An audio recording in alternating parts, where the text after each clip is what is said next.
I am super excited to be back on the continent of Africa to talk about a subject that's very dear to my heart, which is cyber leadership on a continent that gave so much to me as an individual and also to my cybersecurity career. I will go straight into my presentation, and I will start off by sharing a personal story. I have had a fascinating career in technology risk and cyber security, but one of my most defining moments came 5 years ago when I was appointed to build and lead a cybersecurity function of a reputable and multi-billion-dollar Australian wealth management firm. But my ascension into the CISO space defied convention in many ways. I was 36 years old and relatively young as compared to an average Australian CISO. Needless to say, I am Black and I'm from rural Zimbabwe. I was therefore stepping in to deal with scenarios that I had never seen before, as well as present to corporate directors who also sat on multiple boards for companies that are listed on the Australian Stock Exchange. But my sudden elevation from the server room to the boardroom also exposed my Achilles heel. I quickly realized that thriving in this high pressure position had almost nothing to do with my technical competencies, but rather my ability to inspire high performance, to navigate complex and entrenched political systems, to turn detractors into supporters, but even more importantly, to communicate a bold vision with clarity, persuasion, and impact. Further compounding my pain, the cybersecurity world was still heavily siloed at that time, and my executive networks were skinny. But I decided to push all these challenges aside because I knew that the stakes were way too high for me to play it safe or to revert back to my comfort zone. I thrust myself on an accelerated learning curve, dismantling my fixed mindset peg by peg before rebuilding myself up again. In the ensuing years, I took up multiple virtual CISO roles and helped several companies within Australia to uncover their critical blind spots, as well as accelerate their cyber transformation programs. The difficulties and the solitude that characterized my formative years in cyber leadership also inspired me and two other industry veterans to co-found the Cyber Leadership Institute, which is a global organization which is made up of diverse cyber leaders from more than 50 countries that are actively collaborating to challenge the status quo and drive transformation within their own environments, as well as help accelerate the creation of a resilient digital ecosystem. To date, we have trained cyber leaders from more than 45 countries, including executives from the World Economic Forum, Nike, HSBC, Old Mutual, McKinsey, the US Air Force, and the like. The challenges that I also faced during my first years in cyber leadership forced me to figure out what it meant to build executive networks that never existed, as well as master new leadership skills. What am I getting to? The strategies that I'm going to share with you today are straight out of the trenches, a result of constant iterations and so many failures along the way. But as Viktor Frankl famously said, that which must give the light must also endure the burning. But before we delve into the how, it is very important for us to uncover the root cause. Why? Because it is almost impossible for us to solve a problem that we do not really understand. In our experience, collaborating with CISOs from multiple industry verticals and geographies, there's so many factors that contribute to CISOs' failures to drive positive change within their environments. But there are four that really stick out. One, for their stubbornness and for impact. Number one, and maybe the most pervasive, a lot of CISOs naturally hail from technical backgrounds. And similar to my situation, the same technical competencies that earn them constant praise within functional roles quickly become liabilities and give them distorted self-images. And without that self-awareness, unfortunately, a lot of those new CISOs, they stubbornly stick their heads in the sand like ostriches, and they pay dearly. In their inability to detach themselves from technical and operational decision making, they abdicate their strategic stakeholder management responsibilities. It is well documented that the success of any major transformation program hinges on one thing: the unwavering support of the most senior business officers. And without that support, key decision makers on their side, their cyber transformation programs are quickly thrust into rough waters, or they crash during takeoff. The second category of CISOs that we deal with are simply hired to salvage their companies from serious data breaches. As you would appreciate, a cyber crisis certainly offers justification for dramatic action. But in their hyperactivity, these new CISOs, they commit to a set of game-changing initiatives without understanding the lay of the land. And in that process, they overlook some major obstacles that come back to bite them at stunning speeds. Then the third category of CISOs are simply hired to tick the box or to fulfill an external mandate. The board is either pressured by external shareholders or investors or regulators to fill this important role. The move itself, unfortunately, just represents form and zero substance.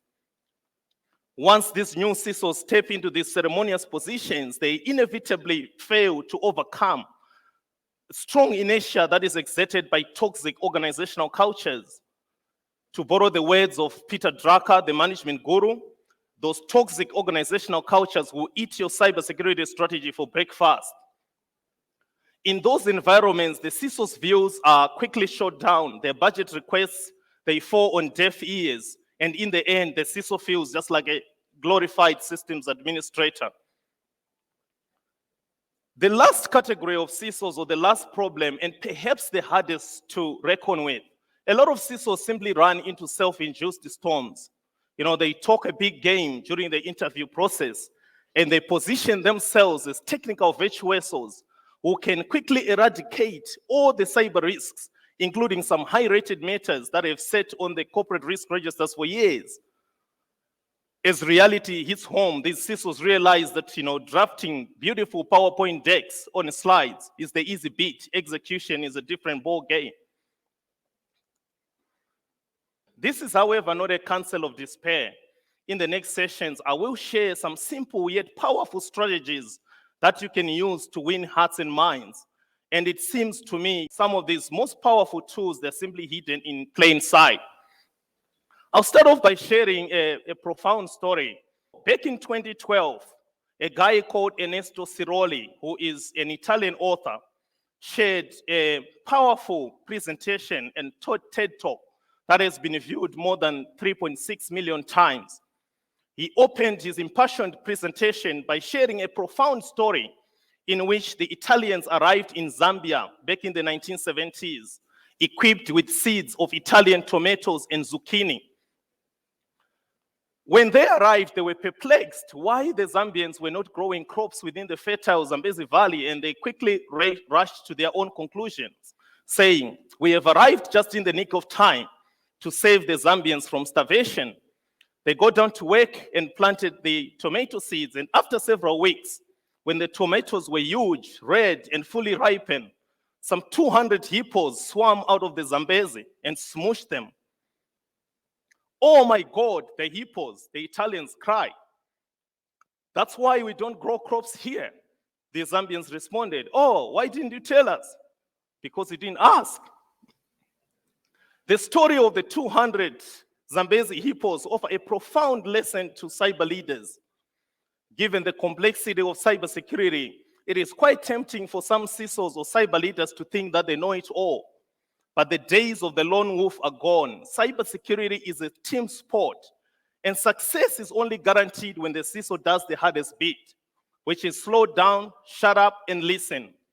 Unfortunately, in our experience, like I said before, a lot of CISOs rush into hyperactivity and commit to this set of game-changing initiatives without understanding some major hurdles that come back to bite them at stunning speeds. Let me illustrate this with a practical story of a CISO we trained at the Cyber Leadership Institute. Excited by the prospects of the new gig, the new CISO moved in and uncovered several material risks and committed to encrypting a large set of databases as part of their first 100-day plan. They communicated this control, encrypting sensitive data at rest, to the board as a non-negotiable control. Unfortunately, after a few weeks after the board had endorsed the strategy, the CISO learned the hard way that their organization was still saddled with a complex jumble of aged and proprietary applications, what we refer to in IT as legacy spaghetti. Attempting to encrypt any of these digital workhorses, the enterprise architect warned the CISO would cripple their functionality. The CISO was left with one option: squeeze their tail between their legs and apologize to the board for misunderstanding. Such a radical shift from a control they had sold to the board as non-negotiable dented their credibility. And don't get me wrong, it's okay to make mistakes and pivot away from your commitment as new data emerges, but frequent and huge swings from your commitment harms your credibility, do not inspire confidence. Yet this CISO is not alone in making this career derailing mistake. Another CISO we collaborated with spent months working with Big Four consulting firms to draft a comprehensive strategy to modernize cybersecurity capabilities of a major business unit. Again, a few weeks after they finalized their strategy, the CISO was informed that the board had just approved a plan to divest this underperforming subsidiary so the business could focus on its core areas of differentiation. Everyone was rattled, including senior executives who thought that the CISO should have known better and consulted with them before squandering precious time and resources. What am I getting to? People want to feel heard and respected. This is even more important when we are dealing with the big egos that occupy the C-suite. Top guys want to feel on top. And active listening is the CISO's most powerful tool to drive transformation. And it's okay even if you give them the illusion of control. It is their business that you are charged with protecting. It's very important to approach your stakeholders with an open mind and ask open-ended questions. What would you prioritize if you were in my shoes? What are your top 3 business unit goals, and how can my team help you accelerate the attainment of those objectives? How does the business make its money?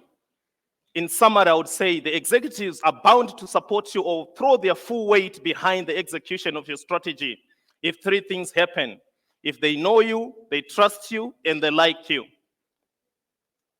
Almost every CISO that I have collaborated with struggle with the time drain that comes from managing multiple teams, complying with the raft of regulations, negotiating vendor contracts, and more importantly, delivering transformation.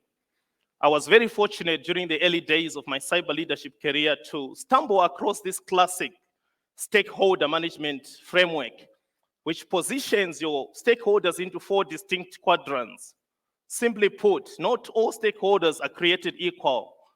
To maximize your chances of success, you must disproportionately allocate your time towards the stakeholders that matter the most. And as you can see from the framework, to the top right represents the high influence, high interest stakeholders. This group has got significant clout. Their views are widely trusted and respected across the organization. And no major decision is made without their consent. Naturally, the majority of your C-suite members, the CEO, CFO, Chief Risk Officer, and CIO, and sometimes the board of directors for regulated industries, they fall into this bracket, and you must actively manage those relationships. But it will again be a strategic mistake for you to confuse rank with influence. Just consider that enterprise architect or external consultant whose views the CIO is always looking before committing to any major decisions. According to the consulting giant McKinsey, having these critical stakeholders on your side increases the odds of your transformation program success by 4 times. It multiplies it by 4. I therefore make deliberate effort to develop deep and authentic relationships with stakeholders who sit into this bracket. I meet with them face to face because as the saying goes, out of sight, out of mind. I build their perspectives into my cybersecurity strategy, And more importantly, I ask for their buy-in before I present my budget request or submit my cybersecurity strategy for approval. I cannot emphasize this point enough. The most important stakeholder for you as a cyber leader is your manager, is your boss. This is even more important for CISOs who report into non-technical business executives, like the CFO or the Chief Risk Officer. This is a relationship that you must manage carefully. As Robert Greene writes in his best-selling book, The 48 Laws of Power, never outshine the master. Always make sure that those that are above you are comfortably superior. You must therefore always stay in your boss calendar. Make sure that they have got full visibility into the major issues that you are facing, and you adjust your cybersecurity strategy in line with their changing expectations. The quadrant to your top left, the orange bucket, represents the high influence, low interest stakeholders. Again, this group represents significant clout. They've got significant influence on the execution of your transformation program, but they are not intimately involved in its execution. Examples include board of directors for non-regulated industries, your regulators, your mergers and acquisition teams, your internal audit.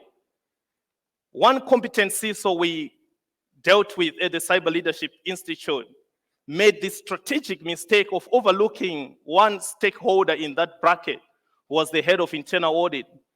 The CISO moved in, they uncovered several high-rated issues, they drafted their cybersecurity strategy, but they never socialized with the head of internal audit. A few months later, the internal audit team came in and conducted an audit against so-called best practice, and they obviously uncovered several material risks. Any attempts by the CISO to get the head of internal audit to re-rate those issues to medium because the CISO knew about them proved futile. And the disconnect between the head of internal audit and the CISO planted some needless seeds of doubt. And now we move to one of my most passionate topics, which is how do you communicate compelling stories to the board of directors? And again, I will start off by sharing one story that I write about in my first book, The 5 Anchors of Cyber Resilience. So, be aware the Ides of March, warned the soothsayer in Shakespeare's play that goes by the same name.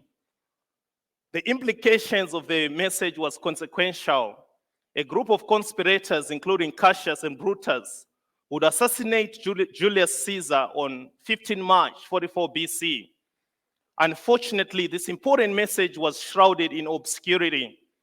And unsurprisingly, Julius Caesar dismissed him, saying to his friend, "He is besides himself, let us leave him alone." Unfortunately, 15 March 44 BC turned out to be a terrible day for the Roman ruler. He was stabbed 23 times. What does Shakespeare's centuries-old tale have to do with cyber leadership? For me, it's everything. We are seeing a growing number of corporate executives and directors very keen to participate in cyber resilience and play their part. They now acknowledge the significance of this message. But unfortunately, like the soothsayer in Shakespeare's play, a lot of cybersecurity reports are still rooted in technology and not business. They are littered with valueless and low-level metrics, leaving the board unclear about the risks that their businesses face or what is needed for them to boost their defenses. Unsurprisingly, more than 90% of corporate directors complain that they do not understand their cybersecurity reports. To close this expectations gap, as CISOs, we need to up our game and learn to communicate this important message of cybersecurity along the 3 lines: clarity, humanity, and brevity. I will share some few tricks that I've used or strategies that I've used to improve my board reporting. Number 1, and probably the most important, you must resist the ever-lingering temptation to filter the bad news. If your capabilities are below industry practice, your program is underfunded, or some major strategic initiatives are at risk, you must say it. Courage and transparency are the hallmarks of leading CISOs. Sugarcoating high-rated issues, on the other hand, is a terrible mistake that will come back to haunt you at stunning speeds. Number two, fear-mongering or playing the victim, which is an endemic practice across the cyber leadership circles, harms your credibility and projects a tone of weakness. There's a much better way. Your role as a cyber leader is to give the board assurance that you have uncovered all the material cyber risks and you have established a high-impact cyber transformation program to accelerate change. Third, not all cyber risks are created equal. To maximize your efficiency in board reporting, you must center the board's attention towards your crown jewels. These are the most important digital assets that underpin your competitive advantage, your trade secrets, intellectual property, and most importantly, the products that your customers value the most. Number four, and I cannot emphasize this enough, this is very important. You must resist, or you must try by all means to avoid technical jargon. 0 days, CVEs, APTs, all those pompous sounding phrases can make the CISO or cyber leader feel sophisticated. But in my experience, and I've done it before, they do very little to advance the board's knowledge about their cybersecurity gaps and what's needed to accelerate change. There's a much better way. You must ruthlessly tie your cybersecurity transformation programs towards the broader business goals and your company value. And most importantly, you must replace all the fluff with concrete details and communicate that cyber risk in the language of the business, which is money. The last point I want to emphasize on board reporting is about brevity. The reports that you send to the board projects your personal brand as a CISO. So for me, I go through maybe 10 rounds of editing, what we call in writing, murdering your darlings, where I prune every sentence to its cleanest form. And more importantly, I always seek feedback from fellow executives. If the CFO does not understand the cyber risk report or the chief risk officer does not understand it, then it's very unlikely that the board members are going to comprehend it. We are way too close to our creations to identify their flaws. Give more than you can take. I'll share another story, and this story is very close to my heart. Back in 1985, in September 1985, a powerful earthquake ripped through the city of Mexico, killing thousands of people instantly and debilitating critical infrastructure.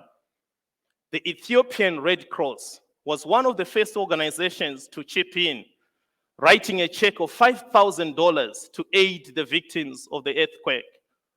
Such an extraordinary act of generosity at a time when the East African country was reeling from the double jeopardy of civil war and famine shocked the world. But there was a story behind the story. Looking back in 1935, when the Italian dictator Benito Mussolini invaded Ethiopia, Mexico was one of the only 5 countries within the League of Nations to voice its frustration around the unjustified invasion. And that heartwarming gesture would stay ingrained within the Ethiopian people's hearts for decades, if not centuries. In his best-selling book, Robert Cialdini, the book called Influence, the Psychology of Persuasion, he underscores a powerful and universal principle of reciprocity, which means that us as human beings, we are hardwired to return a favor, no matter how small, or even if we didn't want it, we feel indebted to the giver.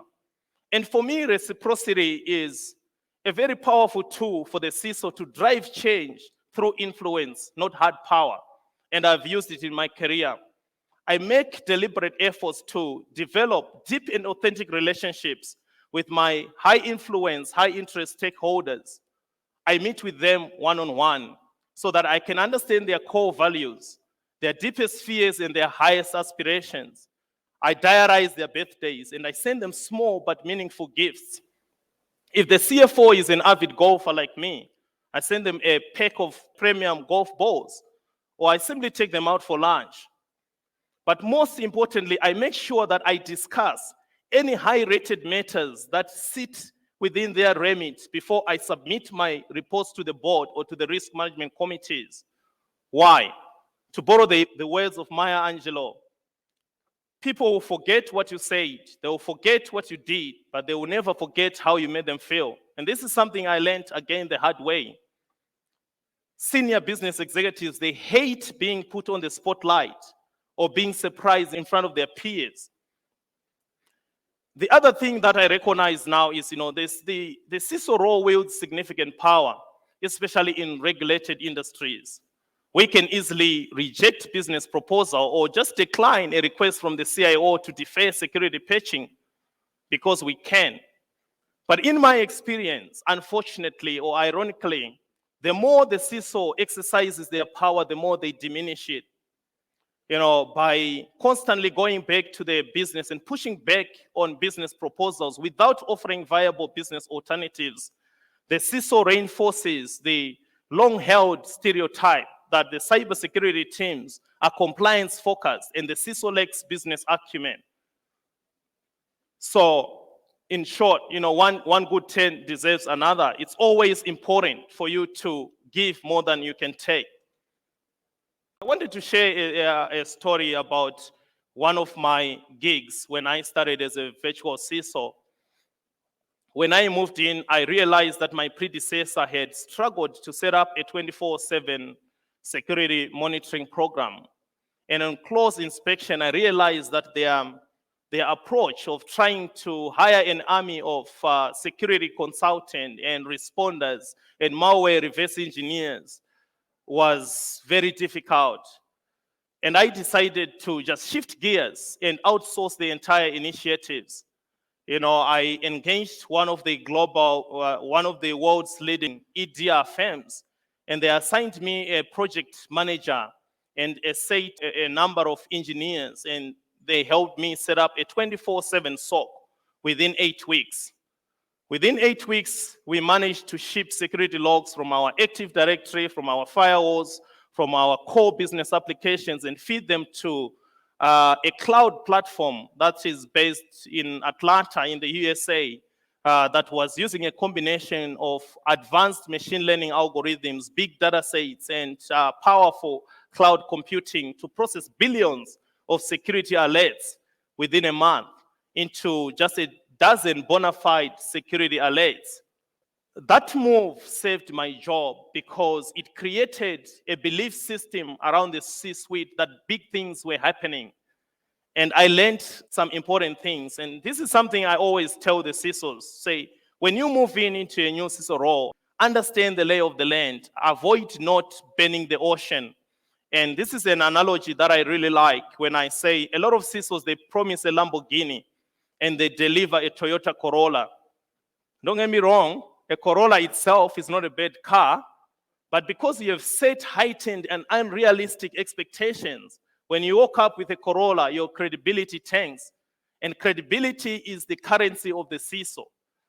For people to believe that you've got the leadership skills to drive and inspire high performance, you need to maintain your credibility. So it's very important for you to, when you come up with your cybersecurity strategy, to push all the highly complex cyber transformation programs like network segmentation, data loss prevention, zero trust. All these are great initiatives, and you can always put them in phase 2 or phase 3 of your program. But it's very important for you to pick 1 or 2 initiatives that you can deliver quickly and turn that flywheel and create a belief system that big things are happening within the cybersecurity team. Again, I will share a quick story about another CISO we collaborated with. They were excited about the new data protection laws, and they committed to rolling out an MDM platform across thousands of personal devices that were connecting to their enterprise Office 365. A few weeks after they committed to the strategy, the business pushed back, the users pushed back, including some business executives citing, blaming the CISO for their big brother mentality of trying to monitor their activities on their personal phones. And again, when they push back from that, their credibility suffered. So my point is very important for you to understand the lay of the land and not try to boil the ocean or promise a Lamborghini and deliver a Toyota Corolla. Just moving on towards the end of my presentation here, I want to emphasize this. The CISO's role is fraught with challenges. A lot of cyber leaders here, you would appreciate that. Your courage as a CISO is always going to be pressure tested from time to time. Some business executives is going to pressure you to approve doing business with a third party without doing due diligence so that you can fast track a project that's already in the red. Or sometimes you're just forced to re-rank a high-rated matter from high to medium. But my job as a CISO is not to accept risks, but to give the executives enough information so they can make informed decisions. The other point I wanted to highlight is around your personal branding. And this is something that has helped my career big time. Because whether you like it or not, you got a personal brand.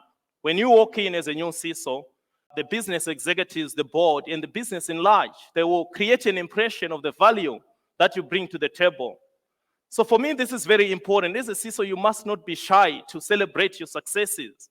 Show up at town hall meetings and communicate the broader vision about cybersecurity, like I said, in the language of the business, tying it back to broader business goals and the company values.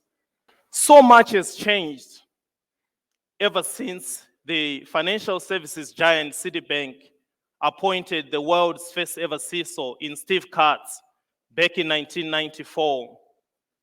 After years of being relegated to the peripheries of the IT enterprise, the role of the Chief Information Security Officer has now skyrocketed in prominence far more rapidly than many experts ever predicted, underpinned by several factors, chief among them the relentless cyber incursions, tightening regulations, increased personal liability on corporate directors, and insistent lobbying from a variety of external constituencies. There has never been a better time to become a business-centered Chief Information Security Officer. We are riding a powerful and favorable tide. Over the next few years, CISO salaries will continue to rise exponentially.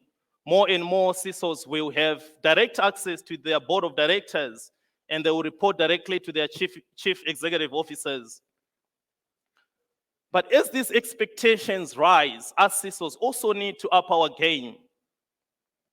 We must place people's hearts and minds at the center of everything that we do, not technology.